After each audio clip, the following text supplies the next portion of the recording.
ఆయన ఆయన దగ్గర నుంచి కోరుకునే మీకు ఫస్ట్ సాంగ్ అంటే టైర్ నెంబర్ 1 సాంగ్ ఒకటి ఉంటుంది. అంటే ఆయన ఇంట్రడక్షన్ సాంగ్. అట్లాగే ముగ్గురు హీరోయిన్స్తో ఆయన్ని ఒక కళగా థియేటర్లో చూస్తే ఎలా ఉంటుందో ఆ కైండ్ ఆఫ్ సాంగ్ ఉంటుంది. ఇదంతా యాక్చువల్గా అంటే సినిమా డిమాండ్ని బట్టి నెక్స్ట్ ఆయన మెయిన్ ఏంటంటే డల్లింగ్ సెట్కి వస్తే నాకు పిక్నిక్ వచ్చినట్టు జీరో స్ట్రెస్ డల్లింగ్ అంటుంటారు. అలాంటి సినిమా ఇది. అందువల్ల మంచి మంచి సాంగ్స్ ఉంటాయి. సాంగ్స్ మీరు మామూలుగా ఎంజాయ్ చేయరు. తమన్ మ్యూజిక్ చాలా అల్టిమేట్గా ఇచ్చాడు. మీరు చూస్తున్నారు కదా మ్యూజిక్ చాలా కష్టపడుతున్నాడు తను. ఇస్తాం. మారుతి గారు మారుతి సార్ మారుతి గారు ఇక్కడ content first of all congratulations to the entire team, మీకు అండ్ మీ టీం అందరికీ కూడా. Thank you. అంటే జనరల్గా ఏంటంటే రాజా సాబ్ అంటే ప్రభాస్ చేసిన ఒక సినిమా కాదు, ఇది ఒక సెలబ్రేషన్ మూమెంట్ లాగా ఉంది ఫ్యాన్స్ అందరికీ కూడా. ఎగ్జాక్ట్లీ. ఎప్పుడైతే ఏదైతే మీరు అన్నాడు పాన్ ఇండియాకి బుజ్జిగాడిని చూపిస్తానని చెప్పేసి, సో ఆ బుజ్జిగాడు అందరికీ నచ్చేసాడు ఫస్ట్ లుక్లోనే. అయితే సార్ అయితే యాక్చువల్గా బేసిక్గా హర్రర్ అనగానే అంటే మామూలుగా మిగతా జనరల్ హీరోలు చెప్తాం కానీ ఒక స్టార్ హీరో మీద హర్రర్ అనగానే మనకు భయం వేస్తుంది ఎలా రాయాలి ఏంటనేది. సో ప్రభాస్ గారు లాంటి పాన్ వరల్డ్ స్టార్కి ఇలాంటి అంటే నెక్స్ట్ ఆ క్వశ్చన్ అర్థమైపోయింది సార్. ఏంటంటే ఈ మెయిన్ నేను కూడా భయపడింది. హర్రర్ కామెడీ చేద్దామా అన్నారు. హర్రర్ కామెడీ ఏంటి, నేను ప్రేమ కథ చిత్రం చేసిన తర్వాత ఒక 500 సినిమాలు వచ్చినాయి. ఎవ్రీ వీక్ ఒక హర్రర్ సినిమా హర్రర్ కామెడీ వచ్చింది. దీన్ని దాటి ఏం తీస్తాం అనేది, అందులో ప్రభాస్ గారిని తీసుకొచ్చి రెగ్యులర్గా ఏదో చేయలేము, అలా ఎలాగా అని చెప్పి నాకు అది క్రాక్ చేయడం కోసమే ఎక్కువ టైం తీసుకున్నాను నేను. అది అది చాలా బాగా వర్కౌట్ అయింది.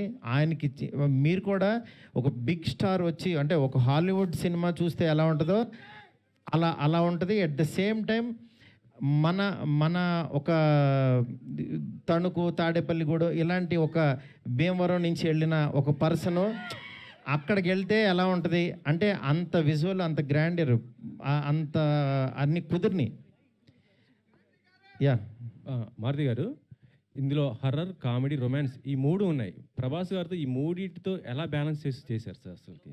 అది సినిమా చూడండి సార్.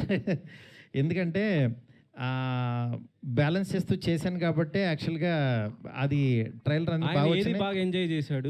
అది ఇంకా రైటింగ్ సార్, అది ఇంకా రైటింగ్లోనే అది వస్తుంది. యా కంగ్రాచులేషన్స్, అద్దరిపోయింది, మామూలుగా లేదు. Thank you. చాలా బాగుంది. మెయిన్ అంటే మీరు మొదటి సినిమా నుంచి కంటెంట్ నమ్ముకొని సినిమాలు చేసుకుంటూ వచ్చారు. ఈ రోజుల దగ్గర నుంచి ఎంతో మందిని స్టార్స్ని చేశారు. సో అలాంటి మీరు అంటే మీరు అనుకున్నప్పుడు వేరు, ఇప్పుడు తర్వాత ఇమేజ్ ప్రభాస్ గారు మొత్తం మారిపోయింది ఆన్ వరల్డ్గా. సో దాన్ని ఎలా మార్చుకుని ఎలా చేయగలిగారంటే?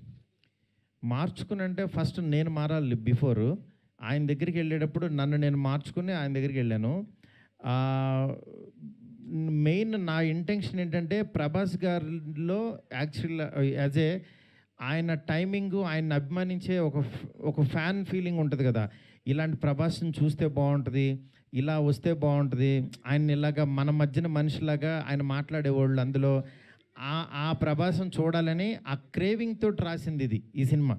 ఏది నేనేదో ఒక అద్భుతం తీసేసి నేనేదో ప్రూవ్ చేసుకోవడానికి కాకుండా ఒక ఫ్యాన్స్ అందరూ మధ్యలో కూర్చుని వాళ్ళందరూ ఒక ఎంటైర్ ఫ్యామిలీ అంటే తెలియకుండా యాక్షన్ వీటిల్లో కొంతమంది లేడీసు పిల్లలు మిస్ అవుతున్నారు ప్రభాస్ గారిని.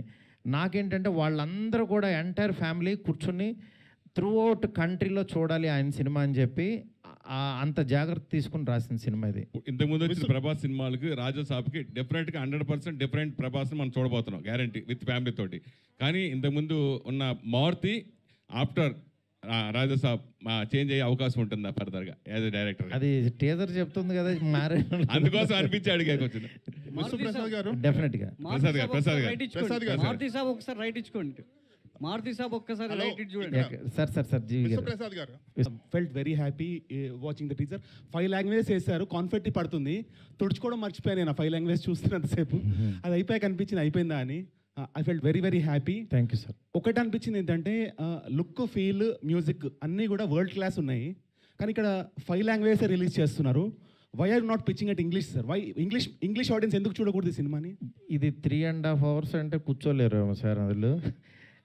అంటే సాంగ్స్ లేకుండా మనం కనుక ఇది ఎక్స్పెరిమెంట్గా రిలీజ్ చేస్తే English audience will also equally celebrate like we celebrate spider man, super man, ఇవన్నీ మనం ఎలా సెలబ్రేట్ చేస్తాము. డెఫినెట్గా సార్ ఇంగ్లీష్ ఆడియన్స్కి కూడా ఇది పరిచయం చేస్తే Definitely చాలా sir. బాగుంటుంది సార్. ఎందుకంటే quality of the movie is very good, very తప్పకుండా రిచ్, sir. హై క్లాస్ ఉంది. తప్పకుండా సార్ వేరే కట్ దానికి చేసి చేద్దాం సార్.